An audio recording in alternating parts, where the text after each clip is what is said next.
Hello everyone, welcome back to my channel. Let's head right into the story. Now we are with Jacoby. What is it with this girl? Agatha is far more intriguing and confusing than I ever thought possible. I brought her to my private retreat because this place is so well protected with magic. It's the safest spot on Earth or Fairy. And when you have someone like Noel Adele taking an interest in your future, security is a huge concern.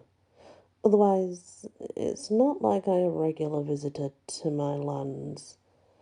As a matter of fact, I've never had anyone here before.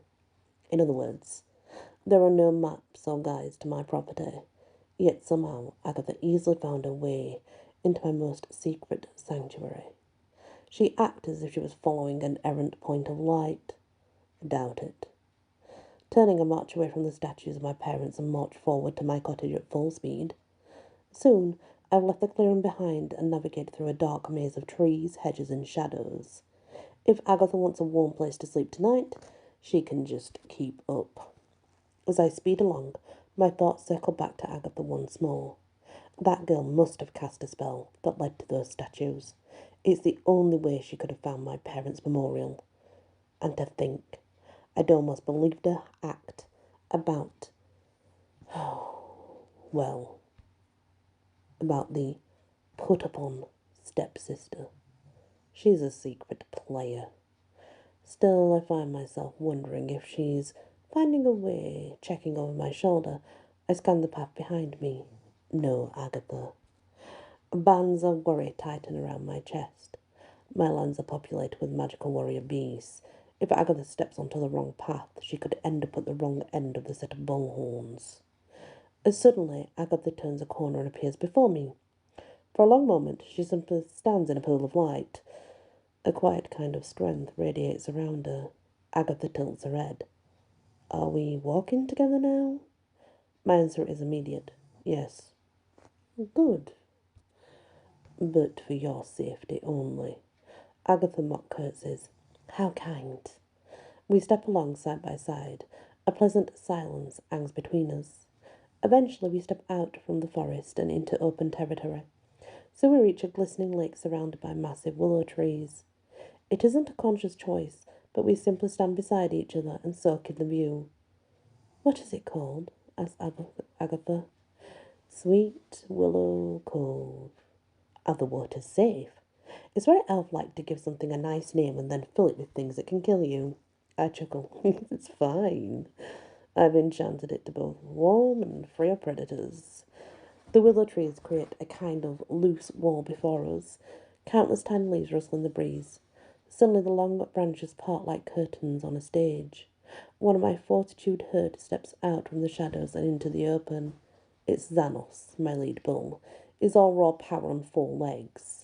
I set my hand on Agatha's shoulder. Don't be afraid. I'm not. That's what Agatha says, but the words come out about an octave too high to be believable. I can't help but smile. For someone who gives off such power, it's endearing for her to be frightened by my beastly friends. His name is Xanthos. I step over to my bull's side and look toward Agatha. It's all right.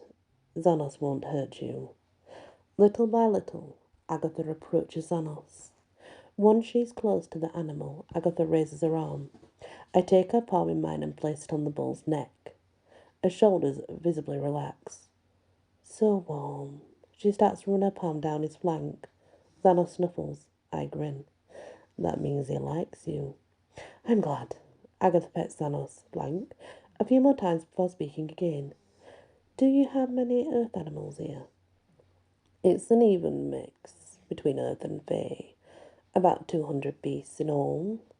Elves and humans can be rather tricky sometimes. I enjoy company on my herd. I can see why. She leans in close to Xanthos. You're a big sweetie, aren't you? The bull sniffs out a breath. Yeah. Agatha freezes. Did he just talk to me? Yeah, repeats Xanthos. Hands down, this is his favourite word. Agatha rounds on me, her eyes wide. Bulls don't do this on Earth. Indeed. Xanthos does originally come from Texas. It took him 2 months living in fairylands before he could speak. Magic, grunts Xanthos. That's right, I say. Magic changes everything, and rarely for the better. Although that's certainly not the case with Xanthos. Magic transformed him into the self-appointed leader of my extended herd. Xanthos scrapes at the ground with his front hoof. It's what he always does when there's a big announcement to be made. Frey, he declares. What does that mean? Asks Agatha. My late brother Frey kept some cows. Xanthos wants to know if I can add them to the herd. I refocus on Xanthos. How many are there? 50, replies Xanthos, hurt. My shoulders slump. I was afraid of that. Agatha frowns. Frey's cattle are injured. How did that happen? Frey, answers Xanthos. My late brother was overly attached to his sentient bovines. He lived in the fields with them, which is nothing for an owl's personal hygiene. I'd heard rumours he was preventing them from eating or getting healers. I refocus on Xanthos. Where's the new herd now? Southfield. Rounding on Agatha, I gesture along the trail. You can follow this path to the cottage. It's set up like a human dwelling. You should be able to find whatever you need. Agatha lifts her chin. I'm going with you. No, you're not. Xanthos sniffs. Power. There's no question what Xanthos means here. Ever since her energy surge at the castle, there's no missing the aura of magic that surrounds Agatha. If I leave her alone, she could very well wander off my property and find some kind of trouble. My lands are warded to keep me out, not in. I'm wary, and that's not because I wanted to kiss Agatha before. This is pure coincidence. Xanthos is right, says Agatha. If your new herd is sick or hungry, I might be able to cast spells that can help them. I tilt my head, as if there was still some actual debate about what to do next. You may join me, but you must promise to stay out of my way. Nice try, Jacobishi says. You're not as good at hiding your emotions as you think. Your herd needs power, and now you know I have some. She turns to Xanthos. Where's the south field? In reply, white light surrounds Xanthos. His muscles twist and change. His head and hooves remain, but the rest of him transforms into a man. A minotaur. This way, says Xanthos. Agatha shoots me the side eye. When were you planning to tell me about this? I shake my head. My dear Agatha, I'm still unconvinced you didn't know the truth all along. Wow, you've got some serious trust issues. It goes along with being an elf, royal and alive, all at the same time. With that, we follow Xanthos to check. It's more than a little unsettling. I've never had anyone visit my lands. I see the statues of my parents and I'll meet my herd. Like it or not, I'm allowing someone I don't trust deeper into my life. Chances are this is a massive mistake. And that is the next part of the story, guys.